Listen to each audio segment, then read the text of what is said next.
আসসালামু আলাইকুম প্রিয় কুয়েত প্রবাসী ভাই বোন সকলকে স্বাগত জানাই যারা এই ভিডিওতে যুক্ত হয়েছেন কুয়েতের বিভিন্ন স্থান থেকে। পহেলা জুলাই থেকে এক্সিট পারমিট নিয়ে দেশে যাওয়া কার্যকর করেছে কুয়েতের সরকার। এটি সংগ্রহ করছেন এবং লোকজন দেশে যাচ্ছেন। এয়ারপোর্ট কর্তৃপক্ষ যে বার্তাগুলো প্রচার করছে যেখানে ফ্লাইট ডিলে হওয়ার মতো ঘটনাগুলো ঘটছে, যাত্রীর সকল কার্যক্রম সম্পন্ন করা যেটা চেকিং এর মতো ঝামেলাগুলো তৈরি হয়েছে। এই সকল পরিস্থিতিতে আপনি দেশে যাবেন, অবশ্যই আপনাকে অতিরিক্ত সময় হাতে নিয়ে বের হতে হবে ঘর থেকে।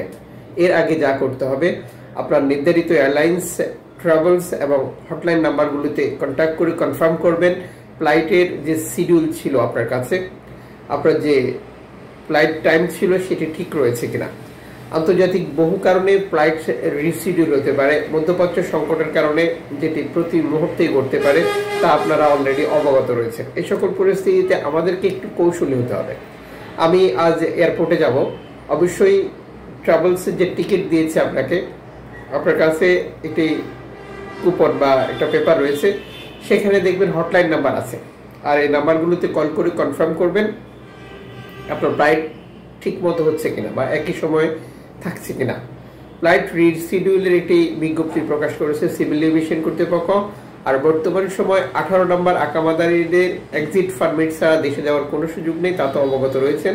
24 ঘন্টা থেকে 7 দিনের মধ্যে এই এক্সিট পারমিট আপনি গ্রহণ করতে পারছেন। তবে সরকার সুযোগ রেখেছে, কোনো ব্যক্তি কোনো প্রতিষ্ঠান যদি আপনাকে এক্সিট পারমিট না দেয়, সেক্ষেত্রে আপনি আইনি সহযোগিতা নিতে পারবেন, আপনি তার বিরুদ্ধে অভিযোগ জানাতে পারবেন। মনে রাখবেন, 18 নম্বর আকামাদারি হলে আপনি এক্সিট পারমিট ছাড়া দেশে যেতে পারবেন না। আশা করি বুঝতে পেরেছেন। টিকিট কেটেছেন, সকল প্রস্তুতি সম্পূর্ণ করেছেন, কিন্তু এক্সিট পারমিট হচ্ছে না, আপনি কনফার্ম থাকেন যে আপনার ফ্লাইট হচ্ছে না এবং আপনি যেতে পারছেন না। একই সাথে আমাদের সকল প্রবাসী ভাই বোনের প্রতি দৃষ্টি আকর্ষণ করব, অনুরোধ করব, সাম্প্রতিক সময় অতিরিক্ত তাপমাত্রার কারণে অগ্নিকাণ্ড বেড়ে গেছে।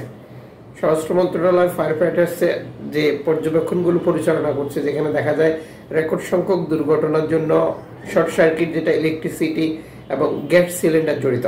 আবার বাসাবাড়ির যে অগ্নিকাণ্ডগুলো ঘটে, সেটা ছোট ছোট শিশুদেরকে এটার জন্য দোষারোপ করা হচ্ছে, বা তারা জেনে না জেনে দেখা গেছে ইলেকট্রিক মেশিন চালু করে দিয়েছে, চুলা চালু করে দিয়েছে, গ্যাস সিলিন্ডার চালু করে দিয়েছে, আর চুলা গ্যাস দিয়ে চালু করে দিয়েছে। আর এটা অবশ্যই সতর্ক থাকতে হবে যারা বাসা বাড়িতে কাজ করেন। আর যারা বিভিন্ন ফ্যাক্টরি দোকানে কাজ করেন, অবশ্যই ফায়ার সেফটি, ফায়ার যে সুরক্ষাগুলো রয়েছে সেগুলো মেনে চলা এবং নিজের সেফটি সুরক্ষা নিশ্চিত করা সবার দায়িত্ব।